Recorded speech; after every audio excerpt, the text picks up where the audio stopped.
ये है AP news network और आप देख रहे हैं आखिर प्रहरी, खबरों की पड़ताल तह तक।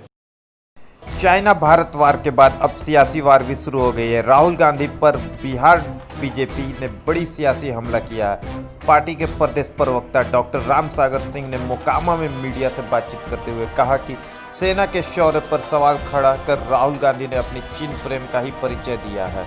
भारतीय सेना ड्रैगन को सीमा पर मुंहतोड़ जवाब दे रही है तो राहुल गांधी अनर्गल प्रलाप कर अपनी बीमार मानसिकता लगातार प्रस्तुतिकरण कर रहे हैं।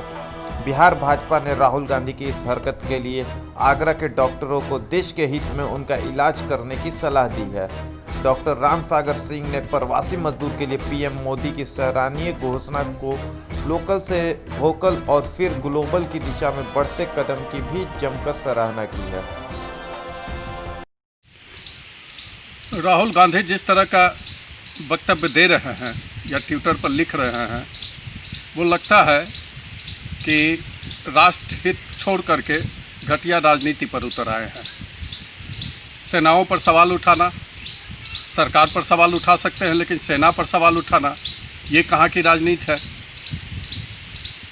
कुछ लोगों का तो ये भी कहना है कि शायद वो कहीं चाइना का के साथ मिले हुए तो नहीं हैं, उनके साथ गलबहियाँ तो नहीं कर रहे हैं, क्योंकि चाइना के राजदूत से भी जाकर के मिलते हैं, गुटरगू करते हैं। पता नहीं इनके मन में क्या है।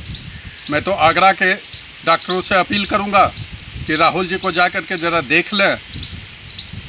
राहुल जी का भी भला होगा और देश का भी भला होगा। जहां प्रधानमंत्री सारे लोगों के लिए काम करने का सोचे हुए हैं, प्रवासी मजदूर जो बाहर से आए अपने राज्यों में, आज ही एक अभियान का शुरुआत किए हैं। मज़दूरों को अपने घर में ही मजदूरी देने की बात कर रहे हैं। जो बिहार में मजदूर आए हैं, जिस इलाके में भी, मखाने के इलाके में आए हैं, केला वाले क्षेत्र में आए हैं, लीची वाले क्षेत्र में आए हैं, प्रधानमंत्री जी का ये मंशा है कि वहाँ ही उद्योग लगे और वहाँ के लोगों को काम मिले। ये लोकल को वोकल बनाने के लिए और फिर ग्लोबल बनाने के लिए ये केवल नारा नहीं है प्रधानमंत्री जी का। प्रधानमंत्री जी का सपना है कि लोकल ही ग्लोबल बने और उस प्रोडक्ट को आगे बढ़ा करके पूरे विश्व के बाज़ार में हम उतारें।